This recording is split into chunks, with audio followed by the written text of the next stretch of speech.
Every year on Pentecost, we commemorate the arrival of the Spirit, whose empowering presence emboldened the apostles to publicly and fearlessly proclaim the good news, giving birth to the church. In today's second reading from his letter to the Corinthians, St. Paul tells us there are different kinds of spiritual gifts, but the same Spirit. There are different forms of service, but the same Lord. And there are different workings, but the same God who produces all of them in everyone. In the short reading, Paul stresses two things which seem mutually exclusive: diversity and unity. In fact, some people think that unity can be achieved when diversity is suppressed, when we all think the same thing, when we all look the same, or act the same, or we all speak the same language. But that is not the way the church was born, nor is it the reality of the church today. From the beginning, diversity and inclusion have been the hallmarks of the church.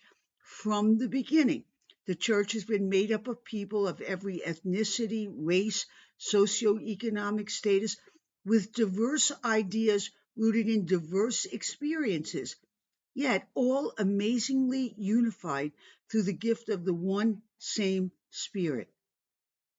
It is the same Spirit, not the sameness of people, nor the uniformity of thought, that is the source of our unity.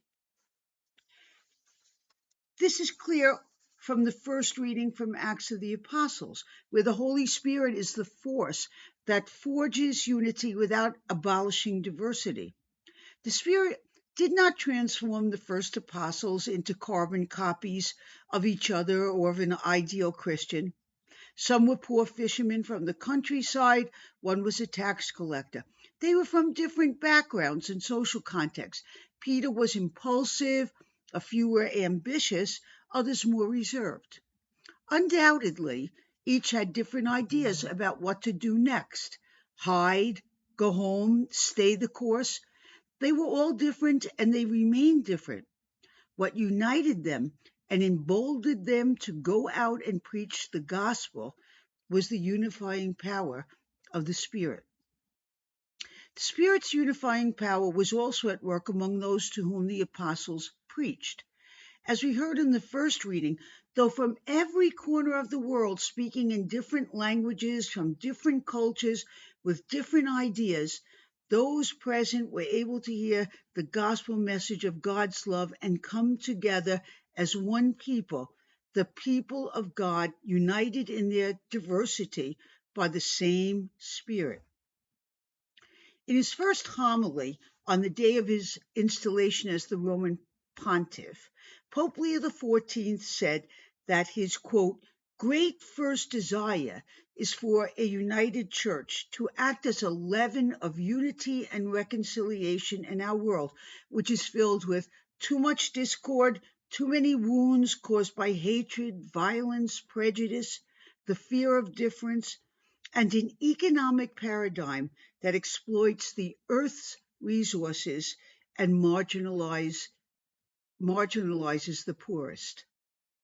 Pope Leo's desire for unity betrays the reality of the church today, where intolerance of legitimate differences and an overemphasis on uniformity can lead to division. But if the world sees us as divided between right and left, red and blue, progressives and traditionalists, some attached to one ideology, some to another, how can we be a leaven of unity and reconciliation in a world that desperately needs our witness? Today we must pause and ask further, what exactly unites us? For believers, there should be only one answer: the gospel, which calls us, like Jesus, to offer God's love to all without distinction, notwithstanding differences. This is no easy task. That is why Jesus, knowing that we would need help, left us his Spirit. That same Spirit, his Spirit, which was with the church from the beginning, is with us now to assist and strengthen us to achieve that unity which does not cancel out differences. Only when we ourselves are a united church, united in love for one another, can we be the leaven of unity and reconciliation the world needs now to move beyond war, violence, and hatred, to live in peace and in harmony. From the beginning, that is the way of life willed by God for all creation.